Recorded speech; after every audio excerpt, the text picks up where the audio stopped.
Well, we call it The Dynasty, a podcast on the Alabama Crimson Tide. I'm Chris Stewart, along with A.J. McCarron, Trent Richardson. Glad you're with us as we've got new episodes of the show dropping each and every week on YouTube, Apple, Spotify, wherever you happen to get your podcast. And wherever you're listening, please rate and review. And be sure to check us out across social media at The Dynasty Bama. Today's show, Bama makes the CFP despite losing in the SEC championship game, and our first look at the rematch with Oklahoma. Gentlemen, first and foremost, nice to be invited to the party, and it's amazing how your attitude can change in a span of about 15 hours, where you go from, oh, dear Lord, that was rough, to that didn't matter. Hallelujah, we're in the playoff. Let's go to Norman.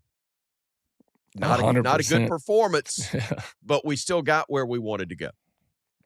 Yeah, it's listen, and we'll get into it. You got to talk about the issues that everybody saw in the game, but at the same time, a deep breath, a breath of fresh air, and you lived to fight another day. So it's exciting from that aspect, and now you got to get back to playing your style of ball and go on the road and get a big win. I want to ask both of you this, and I will start with you, Trent. How important are regular reps this late in the season in practice leading up to the game itself? I'll start there with you. When you mean regular reps, I'm talking about practice, and the reason I'm asking, there were a lot of guys that weren't available. Mm-hmm. And even some of the guys that weren't able to practice until late in the week or at all. So, again, Georgia was better. Bama did a ton of stuff that's their own fault. But in terms of being sharp and being your best, how important are those reps in practice, whether it's first or second line guys? It's very important. I mean, when you practice like you play. If you ain't practicing, and I know guys are, beat up and injured, I mean, you're going to get those results, right? And that's from both sides. And because Kirby said it the best, and I know we're going to get into it. But if you listen to his interview, I know we're going to play it a little bit later on. But, like, guys are beat up, man, and we still talking about this 9-game schedule. So it's imagine having played 10 of those games. So, yeah. So when you're not available to practice, because you're beat up from the year, it's hard to get timing, especially when you got guys that's out and you got, freshmen playing, you got younger guys playing, and really, people don't realize, like, AJ said something last night yesterday we was on TikTok about the roster. Like, we don't have those yard dogs no more. What I mean by that, we don't have those walk-ons no more. It's a big part of the game that goes on with the guys that's on walk-ons, because and I had to look at this differently. Well, I seen exactly what AJ was saying, but I wish it would have came out my mouth first before it came out his, because it was definitely spot on, because what he said, it meant a lot, because you got guys that's 5 stars. You think they trying to do all that dirty work? They're going to do that. It's an entitlement, and now these guys are getting paid. And so it wasn't like that when I was in school, but I know when I left, I know AJ said it was getting like that. And so, like, when you got all these 5 stars and stuff like that, like, they're not doing all the, I'm finna come get you every play, I'm finna do the Rudy and make you better. No, that's not it. So I think, man, when you don't have the available body, it shows. Take it, AJ. Well, yeah, I mean, listen, at this point of the year, though, we should all know how to practice. We should know what's, what the standard is. So everybody should have enough reps to where we should be able to plug and play. I would hope, at least. So I think, timing-wise, can you do that? I'm not talking about understanding necessarily roles, even though that busted Bama one time. The punt coverage, LT Overton's out. Yep. Okay. We don't even, nobody, myself included, doing the play-by-play, never crossed my mind. LT Overton's one of the personal protectors. And Georgia, almost all of their points came off of short field situations. And that's what started it. When you got a busted protection with the replacement for LT out there rather than him. So credit Georgia for making that happen. But that's what I'm talking about, or when I say practice, when I say reps, those are the type things I'm talking about, and timing as well. Well, I think it's just dudes not being put in those situations. Listen, you can practice as much as you want. There's nothing like a game rep. Yeah. All right. So it's just like as a backup quarterback, you can get as many mental reps as you want, and you can be perfect in a mental rep. And you get out in there on the field when it's live and dudes are flying all over the place. It can look like they're not playing with 11. It could look like they're playing with 22 on defense. Yes, seeing ghosts. I mean that's just part of it. The game speed is a different animal, right? I used to compare. This is just a little thing for me when it came to the NFL. Preseason had a certain speed. All right, regular season had a certain speed, and then playoffs had a certain speed. And you never would have thought like that was possible, but dudes play faster. So it's the same way in college. It's practice has a certain speed. Regular season's going to have a certain speed. And when teams make it to the playoffs, that game speed's going to be completely different from regular season game speed because dudes are playing for everything at that point. Everybody has a shot, right? So their ultimate goal is to win a national championship. So everybody's going to be playing through injuries, giving everything they have. So, dudes are going to have to step up and be ready to go. Yeah. And to their credit, Georgia wasn't 100% either. They were without one of the best centers in the country for that ball game. But at the same time, they also took advantage of short field situations, Bama turning it over, Georgia, winning the takeaway battle, which we knew was going to be an issue. Whoever won that was probably going to win the ball game, but that's what put it in the spot that it was, in Alabama not just having to play catch up, but catch up from way behind. And look, down 21-7.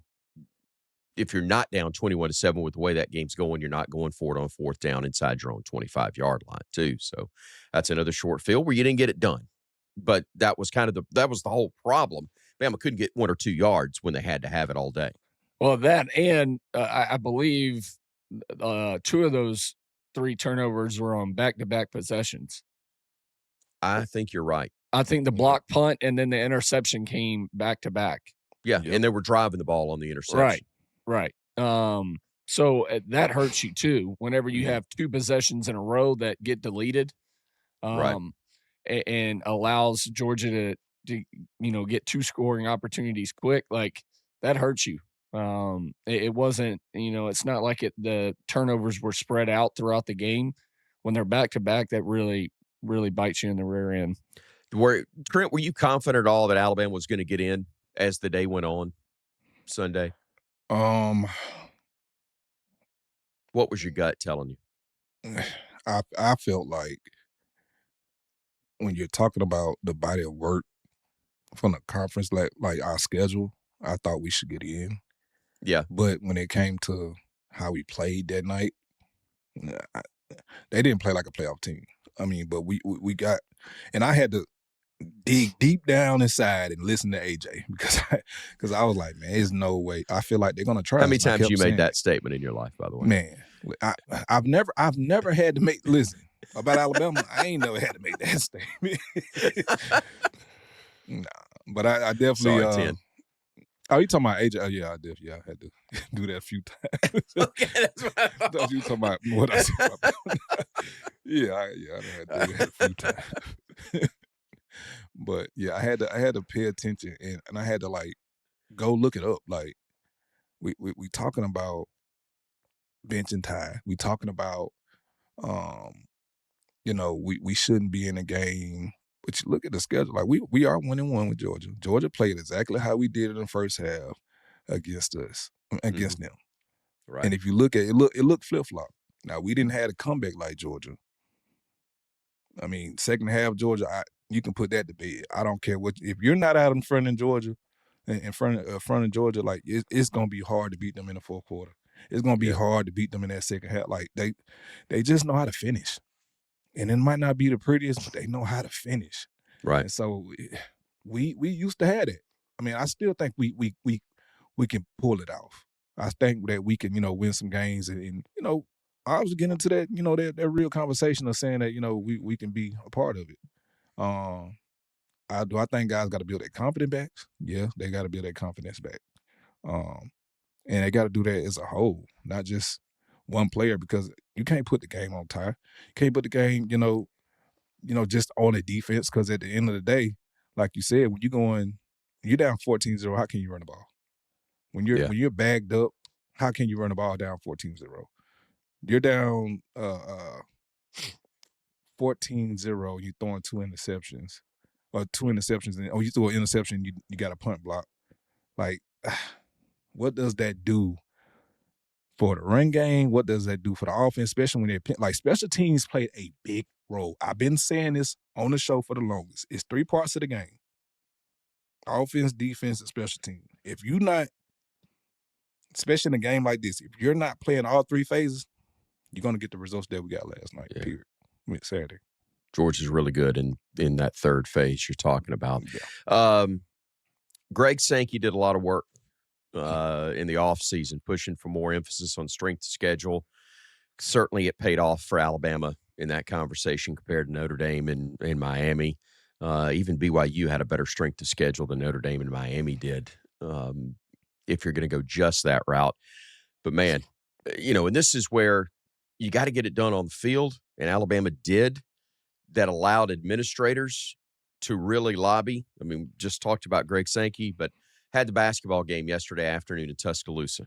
And about late first half, early second half, Greg Byrne, I saw, finally came into Coleman Coliseum.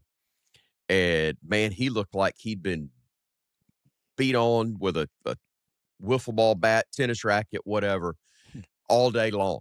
And saw him after the game and talked to him. He said, wasn't a whole lot of sleep last night. I may have spent a little time on the phone. He goes, don't know if it did any good or not, but at least it made me feel better. I wasn't going to sleep anyway.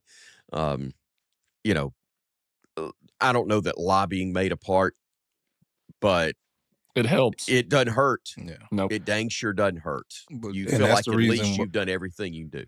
Yeah, and that's the reason I said let's not leave it in committed hands. I just felt it. I agree. I felt that they were gonna try us but nobody had nothing to say when Alabama didn't get in last year, and they was kind of in the same situation. Yeah, I think I thought Coach DeBoer said it best in his post game press conference. When you look at the total body of work, right, that this team has been able to accomplish throughout the year. And I don't think there was much emphasis on the Florida State loss, as much as the, Oklahoma and then Georgia loss right there, because Florida State is a tough matchup. You had 2 new coordinators for that team. You had around 50 to 70 new players on that roster. That is a tough place to play. You don't know what to expect from a film standpoint. You don't know what you're really watching. That's a tough first game to go into. So I think they kind of, didn't focus on that game as much. And you lose to the number 8 team in the country, and then you lose to the number 3 team in the country. And you also split with the number 3 team in the country. So, listen, it was only right for Bama to be in. I felt like they were going to be in.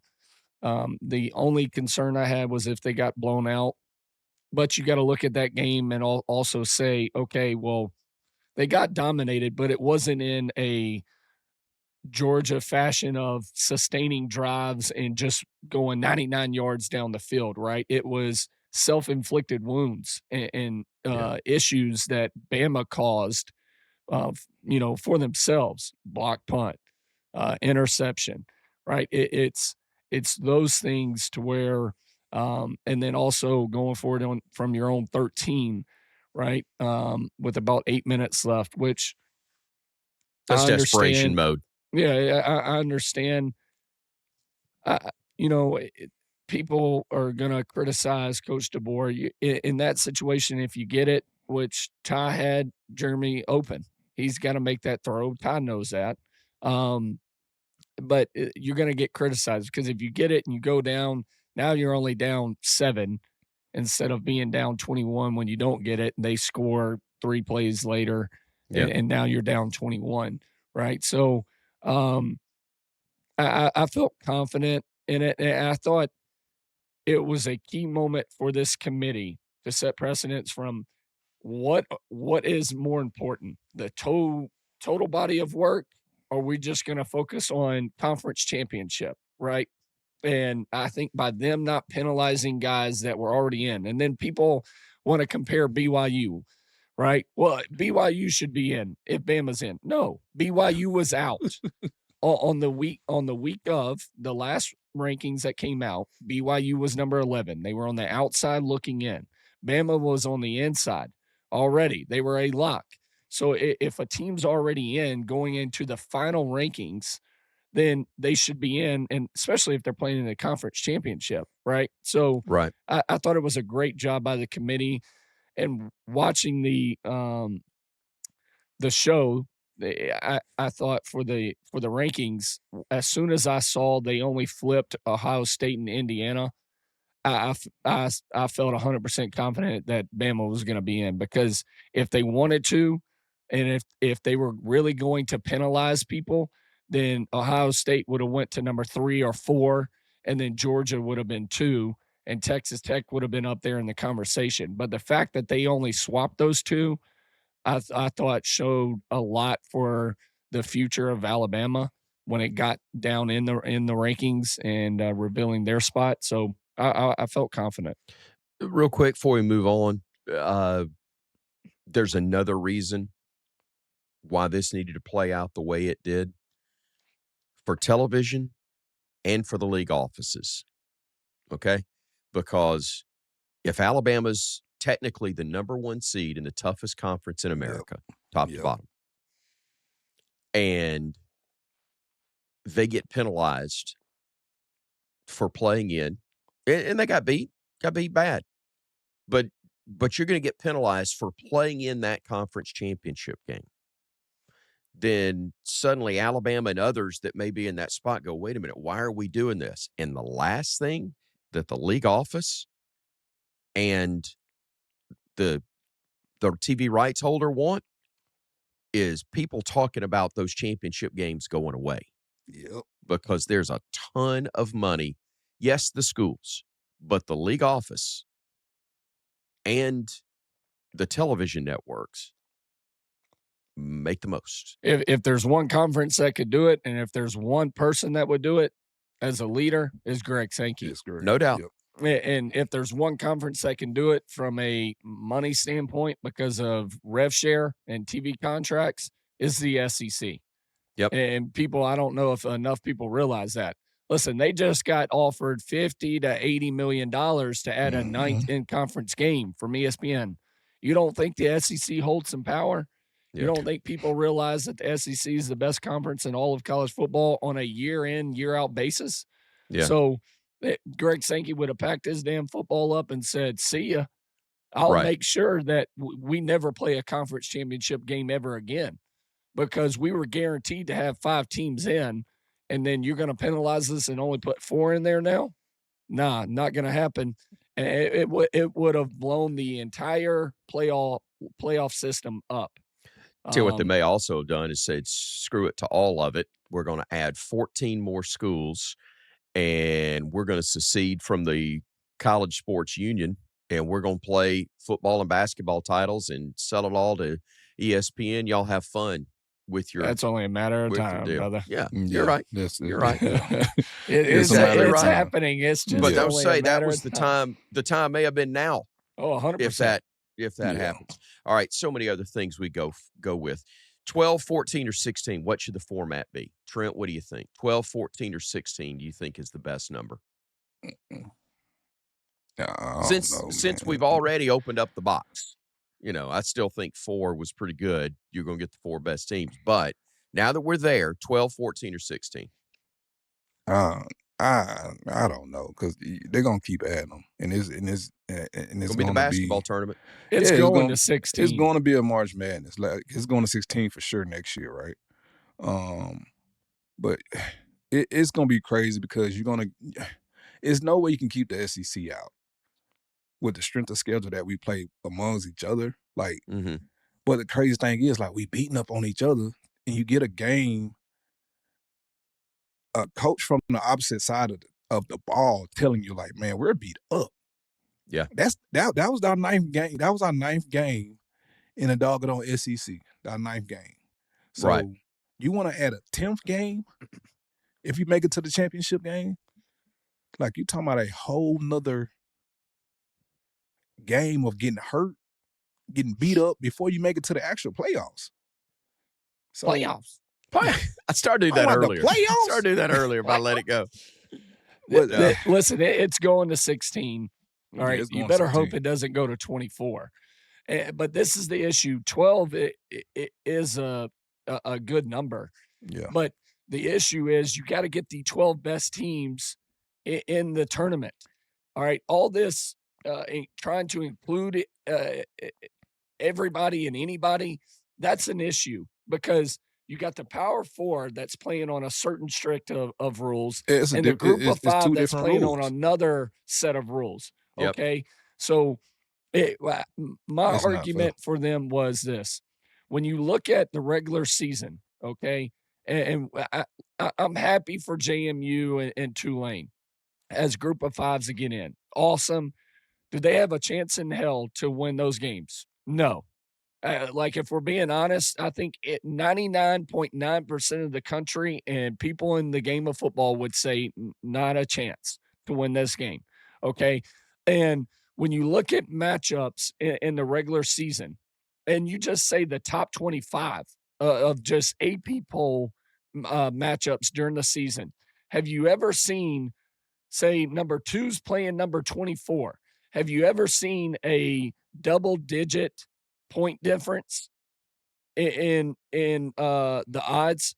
I mean, JMU is opening up, when the lines came out yesterday, is opening up as a 20.5 point underdog at Oregon. Tulane, who got beat 45-10, I think, in the regular season by Ole Miss, they're opening up as a 16.5 point underdog. How are we saying that's the 12 best teams in all of college football? Like, come on. If we're going to do this right, then you got to have the best teams in there. And it's not a knock, and it's not a knock on the amount of time these Group of 5 schools put in there and everything, but make them play more Power 4 schools in so you can see how they match up, so you see what they're actually made of.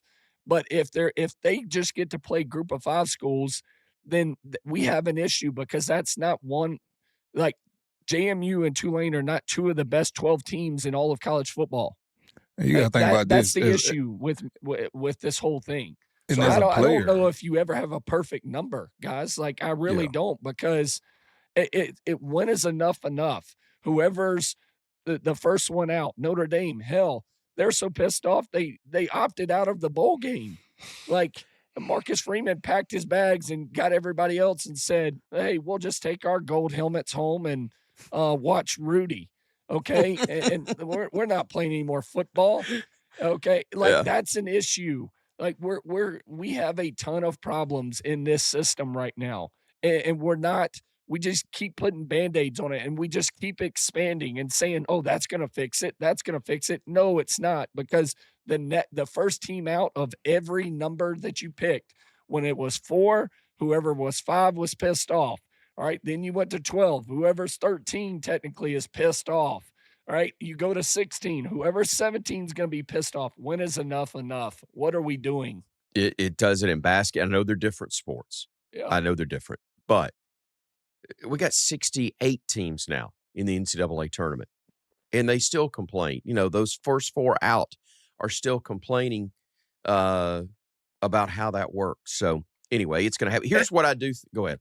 Well, the issue, and I see people arguing like, well, they do it in the Cinderella story in basketball and baseball, all completely different sports compared to football. Way different. No doubt. Football is a size and speed Gladiator sport. and depth.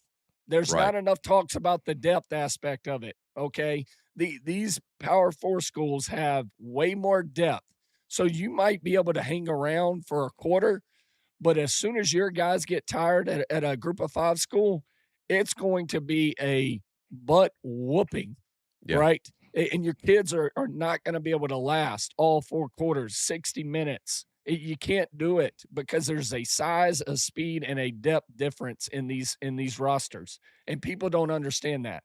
It's not basketball where there's only 5 guys playing, and you only need 3 more guys.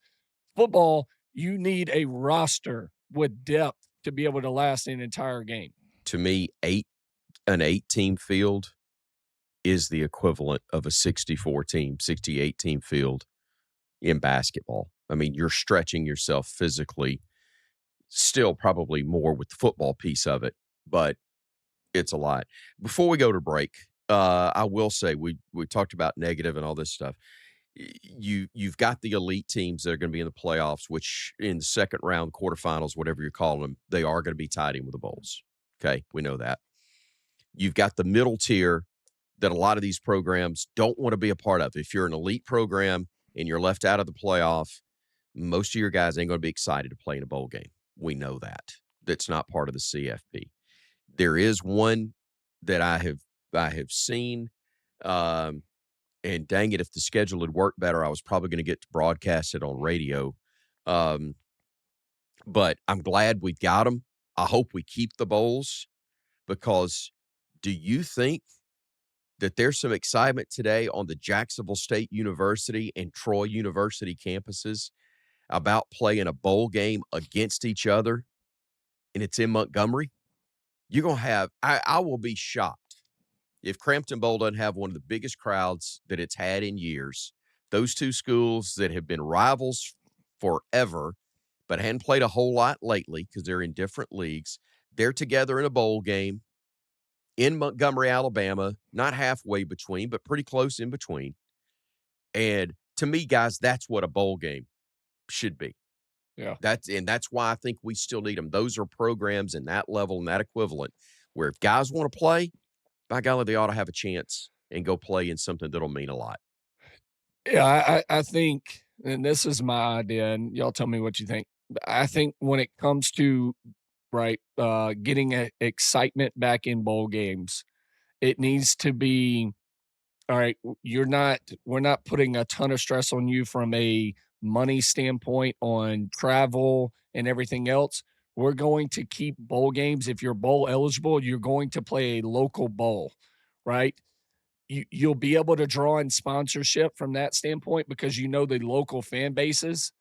So Jacksonville State, Troy, okay, 2 other teams that are close to each other. So you also create some rivalry, and you could possibly bring back rivalries from that standpoint, but you create some excitement from a local standpoint because it's 2 local teams. You're going to draw a big crowd. Like, I think for everybody that's not in the playoffs, if they can find a way to create bowl games to where they're more local driven instead of, uh, Jacksonville State flying out to New Mexico to play in the whatever bowl, the Goodyear Tire Bowl. Like that, if you can find it where you localize it, I think that brings a lot of excitement back, like you're saying, back to bowl games. And from a sense of teams that are pissed off that they're not playing in the CFP playoffs, like I think I think you bring excitement back that way because bowl games have lost that, of course, and it's sad to see, but that's just the era we're in. Got anything on that, Trent, or we want to get it to the other side? Yeah, I agree. Yeah, there's nothing to add on that because it's definitely, you want to get the excitement back in the bowl games, but it's one of those things like, what's the formula? What's the formula? Like, do you do the local games? Do you keep doing, way over there and way over here and, just Right. putting them in the bowl? Like, how do you do it and keep it excited? Especially you got guys can go to JMU or Tulane. There's no knock on them. Like, as a recruit, if I'm looking at this as a recruit, like, if I want to get in the playoffs, I'll just go to JMU or Tulane, a group 5 school, and I don't have to play the Power 4. You get what I'm saying? Like, Yeah. it's I no know. reason. It's no reason to go to these big, these big Power 4s that I can just get in the playoffs and maybe hope for a Cinderella story. Yeah. Tell you what, we need Stephen Gorgie, our producer, to shelve that topic for the off season, because that right there, you're talking about the bowls, is one of the reasons that I believe if you're in your non-revenue sports, that's what really ought to be local. That's where you ought to save money and have fans, where you'd have fans show up and you'd have more interest and meaning. But that's a topic for another day. We got more coming up. We're going to break down the SEC championship game just a tad, but we're going to we're going to transition from that to talking about what is next for the Crimson Tide. We talk playoffs. We'll get into a little bit more about the championship game, whatever else Steve tells me to do. Stay with us here on The Dynasty, a podcast on the Alabama Crimson Tide. College football not feeling as juicy as it once did? Well, let me put you on to something that'll shake up your Saturday and every other day of the week. Because now that Wendy's has crispy chicken tendies and a powerhouse lineup of new sauces, it's time you transferred to the hottest team in the league. That's right. Team Tendies. Wendy's Tendies. They're making an undeniable rookie season, one for the books. Enjoy first-string flavor from some 5-star recruits.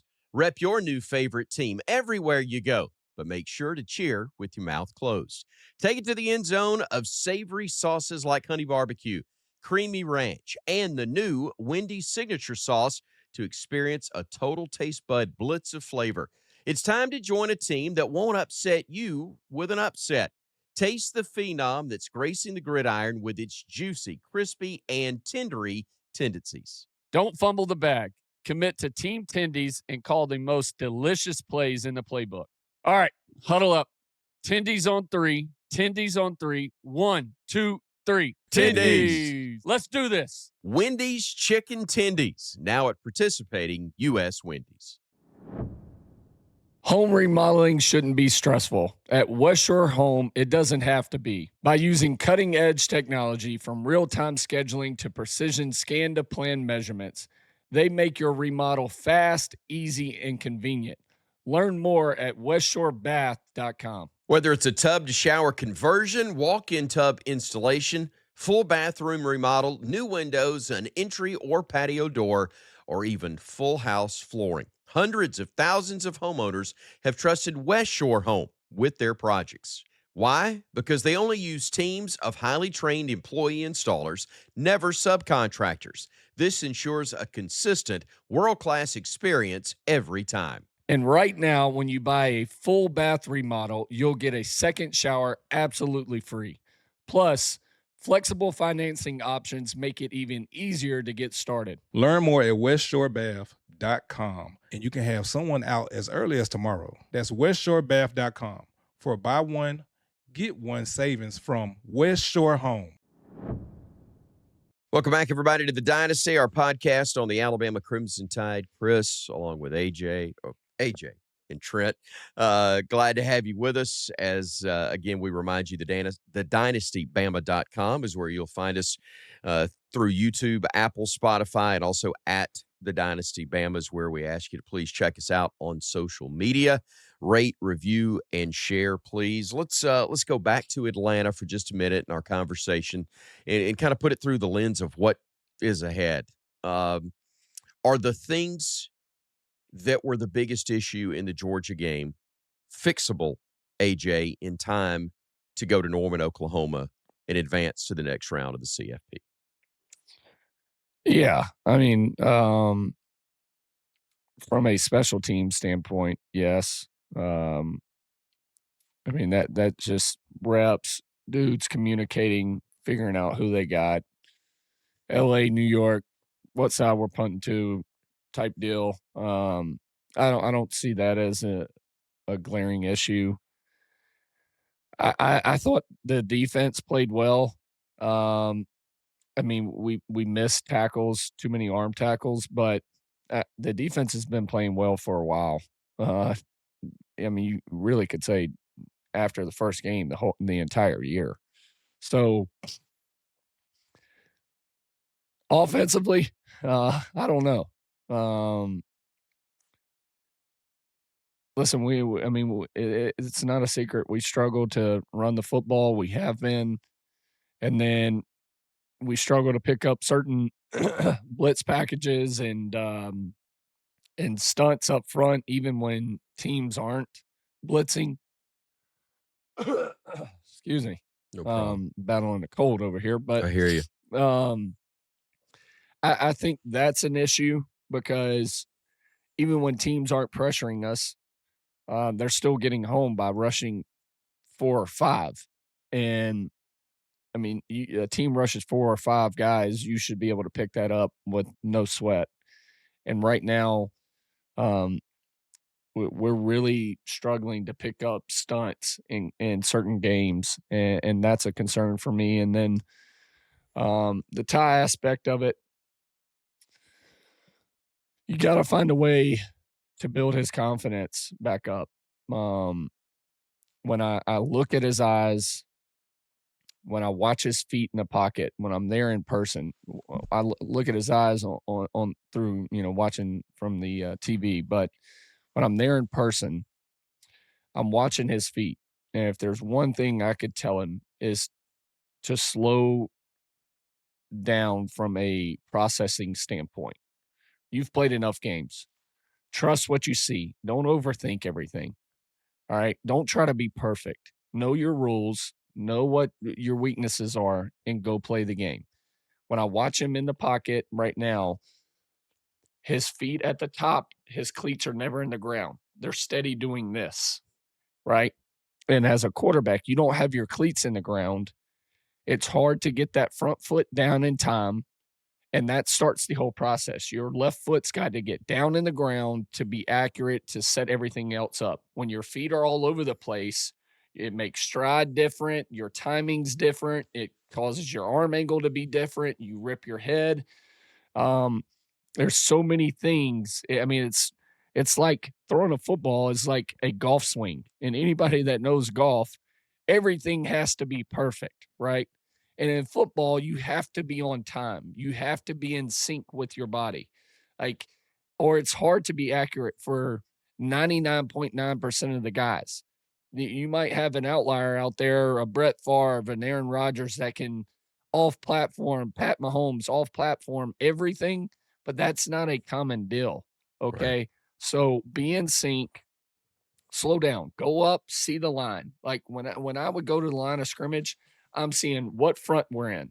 Okay, what front is the defense in? All right, they're in the under.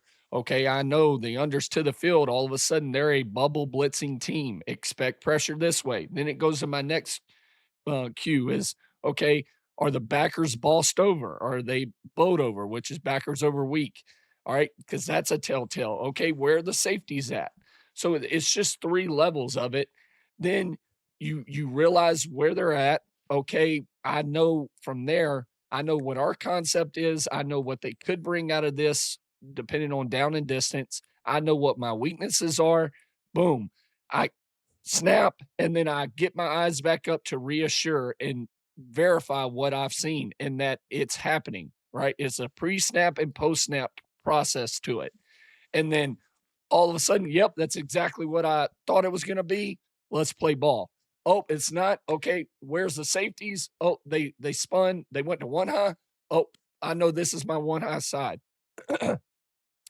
it's got to be a processing part of it that speeds up from a mental standpoint when it's post snap, but it's got to be a calming aspect to it before. And when you look at him, he spends so much time up there right now. And I would just talk to him and tell him, hey, trust what you see and then snap it and let's go play. You know the system, go play.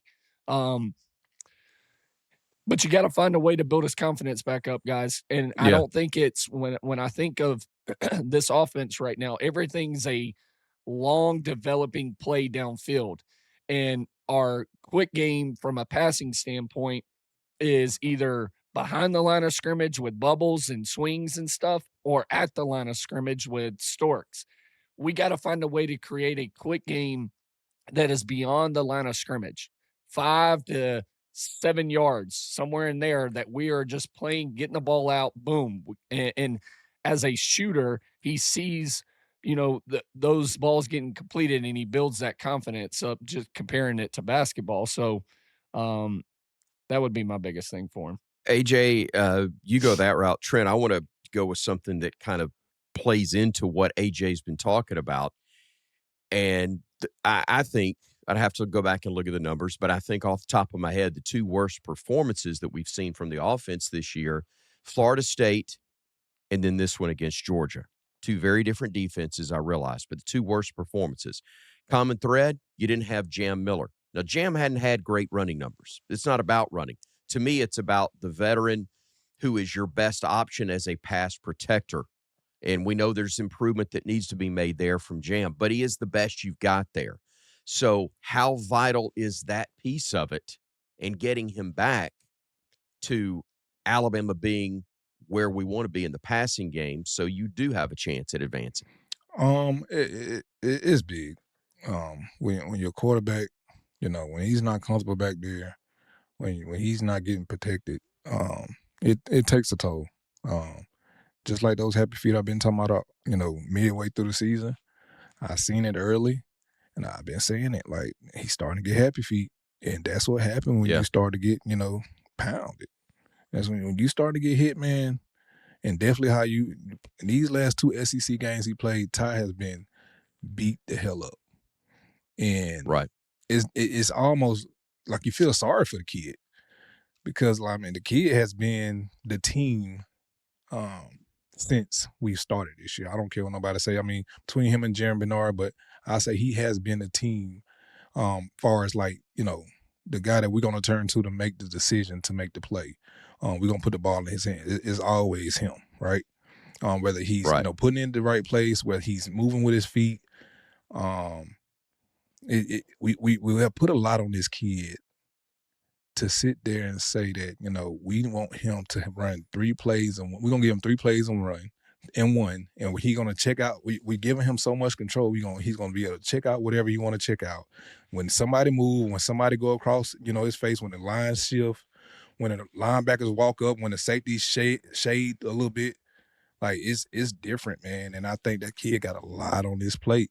And with him having to run like he's having to run out that pocket, and it's not helping at all. And so, like AJ said, you got to build him up. Got to build them up. All right, when we come back, we're going to take a look at our Wonder Fan games of the week for me and Trent. We're also going to put a final capper on this show and look ahead to Alabama and Oklahoma. Stay with us as we continue here on The Dynasty, a podcast on the Alabama Crimson Tide. Support for The Dynasty comes from Google. We hear commentators talk about the spread offense all the time, but what if you don't know exactly what that means or what makes it different from other offensive schemes? You can keep wondering, ask your friends, hope that they know what they're talking about, or you can use AI mode in Google search. You can just type, help me understand what a spread option offense is and why a football team would choose to run it. Yep, you can ask all that in one search, and you'll get an organized and helpful AI-powered response with everything you need to know. But it doesn't end there. Let's say you want to keep going deeper. With AI mode, you don't have to start a whole new search. You can ask direct follow-ups like, Break down how it compares to the pro-style offense based on overall philosophy, types of formations used, and pace. AI mode is great at these types of comparisons, giving you a side by side analysis and helping you get the full story from one question to the next. So if you don't want to just watch the game, but really understand it, you can just ask Google. Time now for our must-watch games of the week, brought to you by Wonder Fan, the app that pays you to be a fan. It's absolutely free. You can earn rewards for doing things like you already love doing, attending games, watching live sports on TV, and now watching podcasts like The Dynasty on YouTube. Trent, none of that happens unless you download the app first. Yeah, most definitely, man. It feels good to be a fan of Alabama when you can get paid to watch them play. You get paid to watch Alabama, so it's a good day for me when I can sit back and chill. That is definitely the case. If you want to get paid to watch this show, it's easy. You're going to earn 50 points.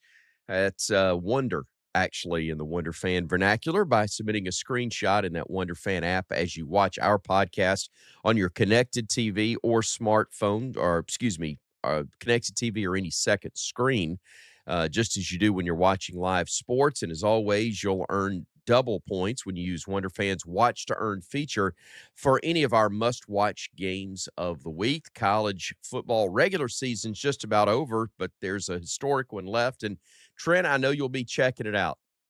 Army, Navy. Yes, sir. I'm definitely going to be checking it out. I have a lot of family members that's in the military. I grew up right there in Pensacola, right there by the Navy base in Warrenton. And so I know all about this, the demeanors in the honor of playing this game. And so, listen, we salute to our military, man. I can't wait to watch that game. It's going to be a good one. Also got an NFL game, Lions and Rams. Probably have an eye on. Oh, yeah. You know, you got to always represent for B-South Fire. My guy Gibbs out there doing his thing. And he is, three touchdowns last game, 219 yards, playing against the Giants. I mean, the kid's doing whatever he can to, to prove that he is the best in the league. And so that kid is, playing good football, but they're also fighting for a position to get in the playoffs. And so, watching them this weekend is going to be a blast. Yep, those are two football games. I've got a hoops game that I'll have an eye on, and so will the country. CM Newton Classics going on in Birmingham, Alabama taking on Koa Pete and an undefeated Arizona squad, likely number one in the country this week as they come into Birmingham for that matchup. And in fact, Wonder Fan is raffling off 4 club tickets in the app. Simply go to the Pick'em section and you can enter to win. Make sure you do it soon because the raffle is going to end on Thursday, December 11th. So again, you're going to earn double points when you use that Wonder Fan Watch to Earn feature for any of our must-watch games of the week. That's the Army-Navy game and Alabama-Arizona in hoops. And the best part, you can redeem those points for things you actually want: memorabilia, gear, gift cards, some of your favorite restaurants available there, and retailers. Trent, I know it can vary, but what you got your eye on this week? Man, you know what, man? Your boy TJ almost dunked last game, so I'm finna go get him some more shoes. He blamed it on the shoes that the ball slipped out his hand. But, man, it's special to see a 13-year-old get up there, so I'm finna go get him some LeBrons, Jordan, whatever I need to get him. I remember I almost dunked once. I was only 5 feet shy of it. But it's just, I was almost there. I didn't have a chance for Jordans. Dad went out and got me some Havliceks. So if you're ready to start getting paid, visit wonderfan.com or search for WonderFan in the Apple or Android app store, or so you can download it to the app. That's WUNDER fan, WUNDER fan, Wonder Fan, where it pays to be a fan. All right, let's bring AJ back in here and take a look at our first look at the rematch, I should say, with Oklahoma. Bama, a 1.5-point road favorite in Norman, Oklahoma. A lot can change between now and then, but just a month ago, Oklahoma got the win, 23-21 in Tuscaloosa. The Tide was outgained by 200 yards. Lost the turnover battle, though, AJ, 3-0 or 3-0, and That included a first quarter pick six as well. Other than don't turn it over, what can Alabama take from that first matchup? Well, I think that's the biggest thing. I know it's, we want to hit on other things, but you gave up 17 points off of that. Yeah.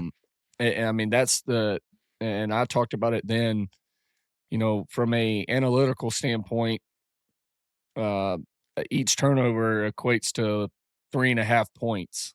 And so one turnover in that game, that's the difference in the ball game, right? So I think that's the biggest thing. Listen, I said this yesterday when we were doing one of our uh, TikTok live deals. I think Alabama has the best draw out of anybody. I truly do, and I think part of that is because you're facing a team that you've already, you're playing for a second time, and the fact that they won the first matchup gives you a little more juice going into this game to get revenge. And like leading into the SEC championship game, we talked about, I said, it's hard to beat a team twice, right? You go back, you figure out what you did wrong, what their telltales are. Um, and you play off of that and you scheme off of that. So I think going back and not having to study and watch game film for a completely new opponent, I think is the best draw for Alabama in this playoff deal. And I really like their chances. I really do. I think they're gonna. I think this coaching staff will be able to hit on some things that they missed out on last time. Probably, as a play caller, you usually don't get every big play call or something that you like and you felt great about because the timing of the game just didn't work out to get it out. So I think having some of those plays still in, um, and figuring out blitz packages and they're not having to watch a whole season. You watch your game and then the last two games that they played to see if, hey, are they still doing this that we saw last time? And if they are, okay, well, they're not going to change that. Or what new blitz packages or coverages have they brought into it? And I really, if Bama can just start fast, I keep saying it, you got to start fast in this game on the road. Find a way to take this crowd out of it and make it a game, a battle for them in the second half. And if you can do that, you're going to win this ball game. Of course, you got to take care of the football, but if we can just get something going and the defense get a turnover, and we win the takeaway battle, like, uh, listen, I really like this draw for us. Trent, is it as simple as being able to block them that's going to make the difference? It's gonna make a big difference if you can block them, and not turn the ball over. Because being able not to block them is causing the 3 turnovers, and we know that, right? Yeah. Heck, Ty even said it. He said something about that they bought exotic looks. They was bringing guys off the edge that they never seen. I mean, I don't know what all that is, AJ. You can comment on the exotic looks, but I definitely think if you block that up and you win a turnover battle, and you start fast, like AJ said, and we cannot forget special teams. I keep saying it every week. AJ said too, it's 3 phases. But as we see, we won a stat game. The game ain't just about stats. At the end of the day, if you ain't got more points than the other team on the scoreboard, you're going to lose that damn game. And the number way of losing it is turnovers. I mean, I think we put up, 400 yards 406 to 212. 406 to 212. Right. And so you outgained them in every aspect. But the one thing you lost was a turnover battle. So if you can eliminate the turnovers, and the biggest thing right now, like when you look at this Georgia game and how teams are playing us, they're either putting pressure on you and bringing 6, 7 guys, or they have everybody up trying to confuse Ty, make Ty slow down and think way too much. Okay. And then they run out, or they show one way, bring another, or they just play straight up coverage and they're just playing back and making and saying, which Georgia did a ton in the first half. And they're saying, hey, you got to sustain drives and beat us. We're not going to give up the big explosive play. And we don't think as an offense right now, you've been able to show that you can sustain a drive and win a game. And we'll just take away the explosive play. I think whatever team is able to find explosive plays in this game is going to be your winner. And hopefully, listen, with the power that we have on our offense and the playmakers all over the place, hopefully that's us, because I truly think that from an explosive play standpoint, that whoever has the most explosive plays wins. We're going to have a chance to get more in-depth next week here on the podcast and talk more about Oklahoma. That's what the focus will be. But just a general thought from both of you. And Trent, we'll start with you on John Mateer, their quarterback. He was solid, didn't turn it over. A big factor because he's got 10 picks on the year, including 3 of them in one game against LSU in their regular season finale. What's Bama going to have to do to force him into some mistakes this time around? It's not as if he lit us up before. 23 yards rushing, 138 through the air, and 15 of 23 passing overall for the game. What do you got to do, though, to force him into mistakes? You got to attack. You got to attack. You can't. To me, you don't let no quarterback get comfortable. And what I mean by that, you don't let a quarterback sit in the pocket and be able to pick his windows and, see his receiver run his full route. You got to put some type of pressure on him. If you don't, I think we're going to be in a lot of trouble. How about you, AJ? So I agree with Trent. Also for me is I'm going to make this kid beat me with his arm. I think since he's had the injury, he hasn't really shown that. He's been really inconsistent from an accuracy standpoint. And beating people with his arm.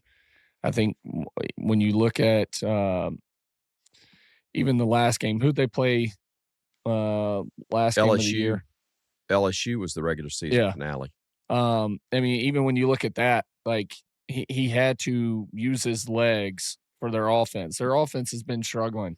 Yeah. And it came down to him using his legs. If you can contain him in the pocket, keep a spy on him, whether that's Justin Jefferson or Deontay Lawson, whoever it is, where you have a spy on him and you're able to contain him and keep him in the pocket and say, listen, if we lose this game, it's by him throwing the ball and winning. We'll live with that because you haven't seen it since, the first probably 3 games of the year and before he got hurt. So I think that's the biggest thing for our defense. And then when you get an opportunity to get the ball out or tackle, we got to make tackles. It can't be this arm tackle deal and so many missed tackles like we had in the SEC championship game because our defense is too good. And so that's the biggest thing from a defensive standpoint for me. All right, fellas, a whole lot more time to talk about it next week on the show. And thankfully, we are talking about a game, a playoff game, and not a bowl game, not, what do they got to do to get it fixed for next season? We'll have time to have that conversation, whether it ends in a first-round playoff loss or in a national championship victory. But thankfully, we do have a next game that really does matter with a chance for more games beyond that if they take care of business. Big thank you to all of you for checking us out. For AJ, for Trent, I'm Chris. Thank you for joining us here on The Dynasty, a podcast on the Alabama Crimson Tide.